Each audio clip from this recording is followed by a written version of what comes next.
So I have this laptop computer, not the same one I've been talking about, that, oh man, just realized. I know it's another laptop that I have to work on occasionally. And this laptop, it seemed like it was possessed. I know it really wasn't, but it kind of seemed that way because every time you tried to move the mouse to one side of the screen, when you let the mouse go, the cursor would just go right back where it started from.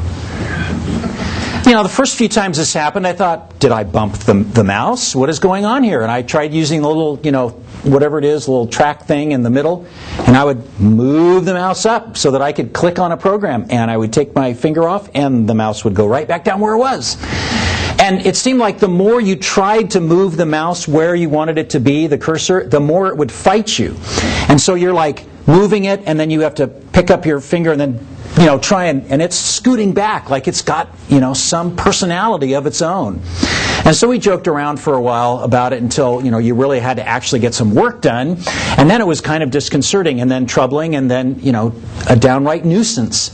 But I was thinking about that because of what we're talking about here in Matthew chapter 8. And it's almost like the Lord Jesus is the guy running the computer, and we are the cursor that doesn't want to stay where the Lord puts us.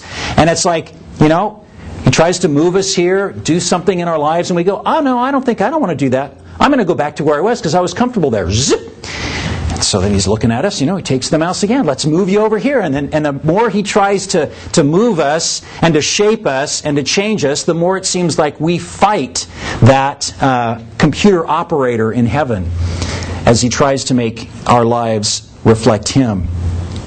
And so as we look at the balance of Matthew chapter 8 here, I want to think about us as a computer cursor. Think about the Lord moving you and taking control over your life, and whether or not you are cooperative with that or not. Now, last time we looked at the first half of the chapter, and Jesus, as you remember, is coming down from the Sermon on the Mount, ending in chapter 7. And He said a lot of words. Words only go so far without the demonstration of power behind those words. And so that's really what chapter 8 is all about. To show that it's not just a bunch of talk, that Jesus really is the coming King who controls His creation, both the visible and the invisible. And if you remember, we saw two individuals approach Jesus at the beginning of the chapter. The first was a man who was unclean by any standards. He was a man with leprosy, and no doubt the crowds that were following Jesus immediately parted as they saw this guy with leprosy approach the Lord and cry out to Him, "If you are willing, you can make me clean." And then Jesus says to him, "I will be clean." We talked about if we, being unclean in sin, just have the audacity to approach the Lord and ask for His cleansing, we hear those same words spoken into our lives. Be clean. And so then an officer of the Roman army, a centurion, comes, an enemy of Israel, and far from being kind of hateful and condescending, which was a normal thing for a Roman army officer to be towards someone who was Jewish, this man pleads with Jesus, "Please come and heal my servant who lies paralyzed at home." And Jesus offers to come with the man to his house. And the guy says, "No, I'm not worthy for you to come under my roof. Simply speak a word. I know how this works. I'm a man of authority, and when I say, 'Go do this,' the soldiers under me go do it. And so I know if you just say, 'Go, be healed,' then this servant will be healed." And Jesus kind of does a double take, looks at the guy. All right, it's not in the text. But I imagine that it might be so because of the incredible faith that this guy has in not only being a Roman officer and placing himself underneath the lordship of Jesus Christ and under the authority of Jesus, but also realizing this man commands a whole lot more than just a bunch of ragtag followers coming down from the mountain. He commands sickness and disease. Now, I don't know where this guy got this. It's possible he'd heard about other healings that Jesus had done. But something clicks in him that makes him say, this guy's got it, I need it, and I am coming to him. And I don't care about my position. I'm going to place myself under his authority as the real king. So the servant is healed. So as we continue in this chapter, we look at Jesus' power over creation, and we, like the disciples, we begin to ask, who is this man? And what power does he have over my life? And how much control am I willing to turn over to him? And really, what does that mean? So we pick it up in verse 14. When Jesus entered Peter's house, and again this was in Capernaum, he saw his mother-in-law lying sick with a fever. He touched her hand, and the fever left her, and she rose and began to serve him. Now, contrary to what some people might think, Jesus did not come into the house and say, "Where's dinner?"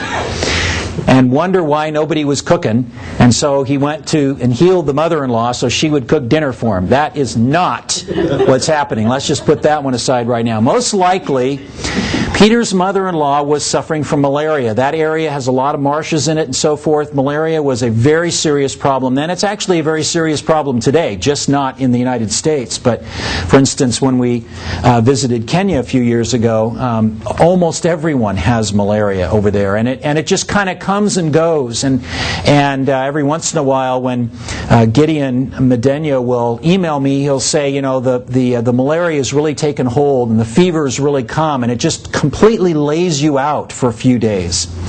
And so, very likely, it was either malaria or a malaria type of disease that Peter's mother-in-law has.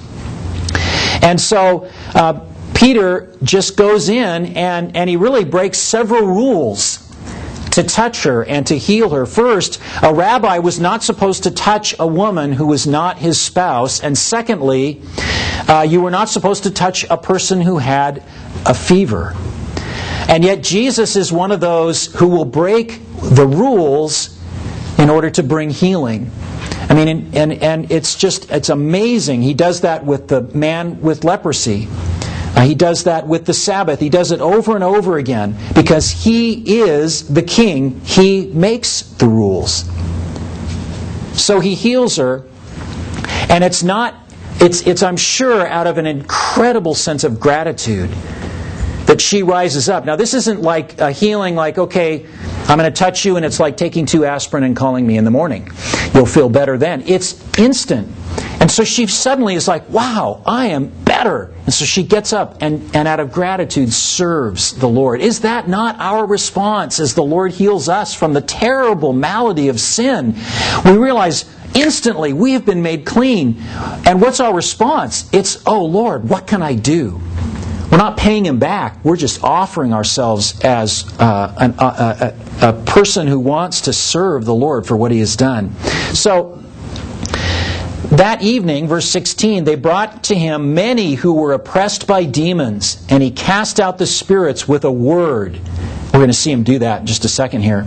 And healed all who were sick. And this was to fulfill what was spoken by the prophet Isaiah. He took our illnesses and bore our diseases. So there weren't just a few. And I wonder if after fixing some dinner for Jesus and the boys, if Peter's mother-in-law didn't hit the streets and say, hey, or maybe she just went out to the market to get some food, and they all looked at her and said, hey, Mrs. Peter's mother-in-law, you're sick. Remember, you were really laid out. She says, no, this rabbi came and he touched me and he healed me. Now remember, we didn't have doctors like we do now. We have hospitals. They didn't know anything about medicine.